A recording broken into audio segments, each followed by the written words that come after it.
बन्नू में CTD के दफ्तर में धमाके और फायरिंग, अस्पतालों में इमरजेंसी नाफिज। और आपको बताएंगे अमेरिका ने कहा है कि बन्नू में जारी सूरत हाल पे नजर रखे हुए हैं, और ये भी बताएंगे कि दिल्ली के मुनफरिद रेस्टोरेंट के बारे में जिसने खवातीन को बाइख्तियार बनाया। ये BBC उर्दू सर्विस है। आसिया अंसर से खबरें सुनिए। खैबर पख्तूनख्वा के जिला बन्नू में इंसदादी दहशतगर्दी के दफ्तर पर शिद्दत पसंदों के खिलाफ सिक्योरिटी फोर्सेज ने ऑपरेशन किया है। इलाके में धमाकों और फायरिंग की आवाजें सुनी गई हैं। उधर खैबर पख्तूनख्वा हुकूमत के तर्जुमान बैरिस्टर सैफ का कहना है कि मुगव्वी अफराद को अस्करियत पसंदों से बाहिफाजत बाजियाब करवा लिया जाएगा और सूबे में अमन व अमान पर कोई समझौता नहीं होगा। मजीद तफसील अजीजुल्लाह खान से। बन्नू छावनी में वाक़ है, जहां जेर हरासत शिद्दत पसंदों ने सिक्योरिटी एहलकारों को यरगमाल बना लिया था। इस इमारत का मुहासरा 3 रोज से जारी था और मुज़ाकरात में नाकामी के बाद आज दोपहर बड़ी कार्रवाई की गई है। इससे पहले मकामी अमायदीन और इंतजामी अफसरान के जरिए मुज़ाकरात किए गए, लेकिन उनमें कोई कामयाबी नहीं हुई। शिद्दत पसंद अफगानिस्तान जाने के लिए महफूज रास्ते का मुतालबा कर रहे थे। पुलिस ज़राए ने बताया कि इस इमारत की क्लियरेंस का काम जारी है। बन्नू छावनी के दाखिली और खारजी रास्ते 3 रोज से बंद हैं, जबकि शहर में आज तमाम तालीमी इदारे बंद रहे। शिद्दत पसंदों ने इस इमारत में जेर हिरासत दीगर मुल्जिमान और सिक्योरिटी एहलकारों को यरगमाल बना लिया था। दूसरी जानिब अमेरिका ने कहा है कि वो बन्नू में जारी सूरत हाल से वाकिफ है और इस पर नजर रखे हुए है। प्रेस ब्रीफिंग में अमरीकी महकमा खारजा के तर्जुमान नेड प्राइस ने कहा कि वो जिम्मेदारों से यरगमालियों की फौरी रिहाई पर जोर देते हैं। मजीद तफसील बिलाल मुगल से। अपनी प्रेस ब्रीफिंग में अमरीकी महकमा खारजा के तर्जुमान नेड प्राइस ने कहा कि वो इस वाक़े के जिम्मेदारों से यरगमालियों की फौरी रिहाई पर जोर देते हैं। उन्होंने कहा कि पाकिस्तानी हुकूमत अफगानिस्तान में और पाक अफगान सरहद के साथ मौजूद दहशतगर्दों समेत ऐसे मुश्तरका चैलेंज में अमरीका की शराकतदार है। नेड प्राइस ने कहा कि अमेरिका ने इस चैलेंज से निमटने में पाकिस्तानी हुकूमत की मदद की है और वो इस मौजूदा सूरत हाल या वसीतर सूरत हाल से निमटने में मदद के लिए भी तैयार हैं। ताहम उन्होंने कहा कि इस हवाले से पाकिस्तानी हुकूमत से इस्तफसार किया जाना चाहिए। पंजाब असम्बली के स्पीकर सिप्टेन खान ने गवर्नर पंजाब की जानिब से सूबाई असम्बली का इजलास बुलाने के अमल को गैर कानूनी करार देकर इजलास का नोटिफिकेशन जारी करने से इनकार कर दिया है। इसी मामले पर एडवोकेट जनरल अहमद ओवैस ने कहा कि जब एक इजलास चल रहा हो तो उस दौरान वजीर आला को एतमाद का वोट लेने के लिए नहीं कहा जा सकता। तफसील सुनिए जैन खान से। BBC से बात करते हुए एडवोकेट जनरल अहमद ओवैस ने कहा कि पंजाब असम्बली का इजलास अक्टूबर से चल रहा है, इसलिए एतमाद का वोट लेने का कहना गैर आईनी है, जिसे स्पीकर रूलिंग के जरिए मुस्तरद कर सकते हैं। ताहम इस हवाले से स्पीकर की रूलिंग को अपोजिशन अदालत में चैलेंज कर सकती है और तहरीक अदम एतमाद के लिए इजलास जारी होने या न होने की कोई कैद नहीं। वाज़ेह रहे कि गवर्नर पंजाब ने वज़ीर आला पंजाब चौधरी परवेज़ इलाही के खिलाफ तहरीक अदम एतमाद जमा होने के बाद इन्हें ऐवान से एतमाद का वोट लेने को कहा है।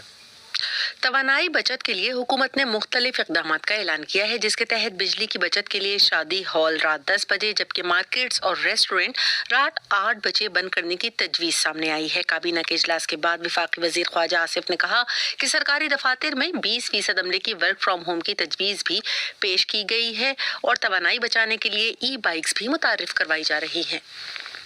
एनर्जी एफिशिएंट जो है, अगर घरों में फैंस का, एयर कंडीशनर का और आइडल कैपेसिटी पेमेंट जो है तकरीबन जो है ना 8-9 हज़ार मेगावाट बिजली जो है ना आप ऑन एवरेज जो है ना बचा सकते हैं। उससे आप हिसाब लगाएं कि फ्यूल की कितनी आपकी बचत होगी। और ई बाइक्स जो है जो हम इंट्रोड्यूस कर रहे हैं आहिस्ता आहिस्ता, की जो पेट्रोल पे चल रही हैं वो फेज आउट हो जाएंगी, उसकी जगह इलेक्ट्रिक बाइक्स जो है आ जाएंगी। उसकी ऑलरेडी इम्पोर्ट स्टार्ट हो चुकी है।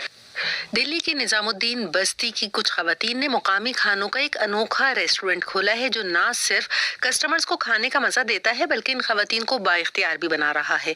ये सिलसिला आगा खान फाउंडेशन ने शुरू किया है, जिनकी नुमाइंदा जियोस्तना लाल कहती हैं कि उनका मकसद खवातीन को माली खुद मुख्तारी देना है। ये जो महिलाएं थी ये न्यूट्रिशन पे काम करना हमारी ज़रूरत थी। वो चाह रही थी कि उनकी एम्प्लॉयमेंट ज़्यादा हो, उनकी इनकम ज़्यादा हो। तो हम सब ने साथ मिलकर सोचा कि हम क्या कर सकते हैं जिसमें हमें खाना बनाना आता है और हम अपने खाने से इनकम कैसे करें। तो हमने एक 2015 में एक अपनी बस्ती मेले में जब हम मेला लगाते थे वहाँ पर उन्होंने कबाब और पराठे का काउंटर बनाया। उन्होंने अनुमति मांगी, हमने बोला हाँ करके देखते हैं और वो पराठे और कबाब लोगों को बहुत पसंद आए और वहाँ से इनका सफ़र शुरू हुआ। खबरों का सिलसिला अभी जारी है। ये BBC उर्दू सर्विस है।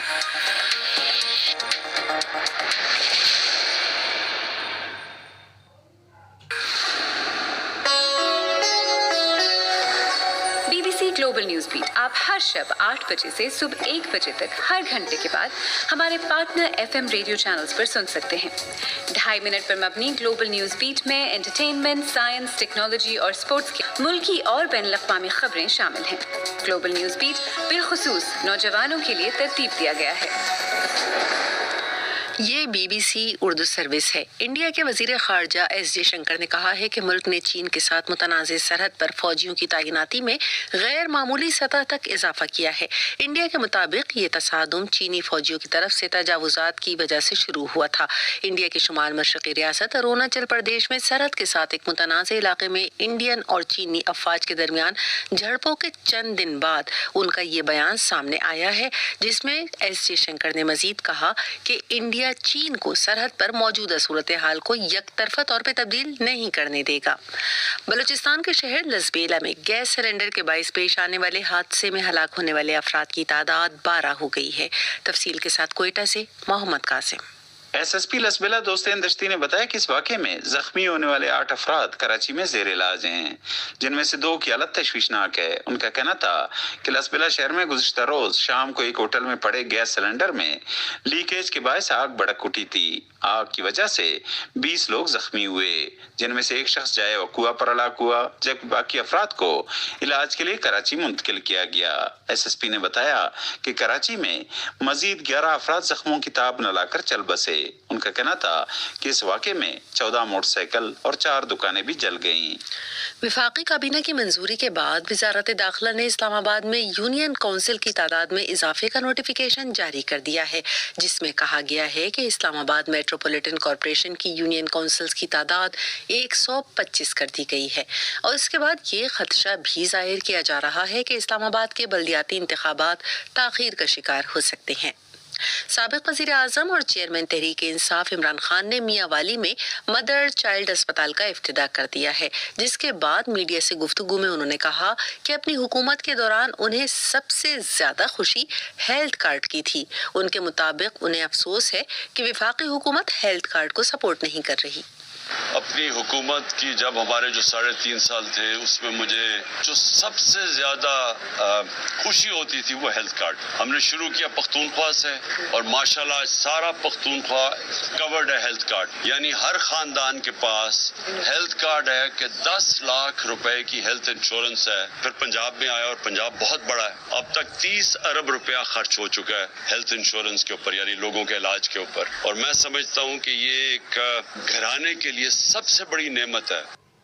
تھائی لینڈ میں نیوی کے حکام نے بتایا ہے کہ انہوں نے ریسکیو آپریشن کے دوران 4 ملاحوں کی ڈیڈ باڈیز دریافت کر لی ہیں، جبکہ ابھی 20 سے زائد ملاحوں کی تلاش کے لیے ریسکیو آپریشن جاری ہے. تھائی لینڈ میں سمندر کی بپھری لہروں میں پھنسے بحری جہاز میں پانی بھر گیا تھا، جس دوران 31 ملاحوں نے جان بچانے کے لیے جہاز سے چھلانگ لگا دی تھی. عراق کے ایک گاؤں میں مبینہ طور پر شدت پسند تنظیم نام نہاد دولت اسلامیہ کے مشتبہ جہادیوں نے 8 شہریوں کو ہلاک اور 3 کو زخمی کر دیا ہے. بغداد کے شمال میں ایک گاؤں میں یہ حملہ کرکوک کے قریب سڑک کنارے نصب بم کے دھماکے کے ایک ہی روز بعد سامنے آ گیا ہے، جس میں کم از کم 9 پولیس اہلکار ہلاک ہو گئے تھے. انگلینڈ نے پاکستان کو کراچی میں جاری تیسرے ٹیسٹ میں شکست دے کر سیریز 3-0 سے اپنے نام کر لی. مزید سنیے ساز سہیل سے. پاکستان نے اپنی 2 اننگز میں بالترتیب 304 اور 216 رنز بنائے تھے، جس کے جواب میں انگلینڈ نے 354 اور 170 رنز بنا کر سیریز اپنے نام کر لی. پاکستان کی جانب سے بولرز نے خاصی بہتر کارکردگی کا مظاہرہ کیا، تاہم دونوں اننگز میں کسی بلے باز کا سب سے زیادہ سکور 78 رہا، جو بابر اعظم نے پہلی اننگز میں بنایا تھا. انگلینڈ کے بلے باز ہیری بروک کو پلیئر آف دا میچ اور پلیئر آف دا سیریز قرار دیا گیا. اور اب سنیے موسم کا حال. محکمہ موسمیات کے مطابق آج ملک کے بیشتر علاقوں میں موسم سرد اور خشک، جبکہ شمالی علاقوں اور شمالی بلوچستان میں شدید سرد رہے گا. پنجاب، خیبر پختونخوا کے میدانی علاقوں اور بالائی سندھ میں رات کے اوقات میں شدید دھند پڑے گی اور خطہ پوٹوہار اور کشمیر میں صبح کے اوقات میں چند مقامات پر کوہرا پڑنے کا امکان ہے. بدھ کے روز بھی ملک کے بیشتر علاقوں میں موسم کی ایسی ہی صورتحال برقرار رہنے کی پیشگوئی کی گئی ہے. آج کم سے کم درجہ حرارت اسکردو میں -9، زیارت میں -7، گوپس -6، گلگت اور کالام میں -3 ڈگری سینٹی گریڈ ریکارڈ کیا گیا. یہ خبریں آپ BBC اردو سروس سے سن رہے تھے. مزید خبروں کے لیے وزٹ کیجیے ہماری ویب سائٹ، پتہ ہے bbcurdu.com.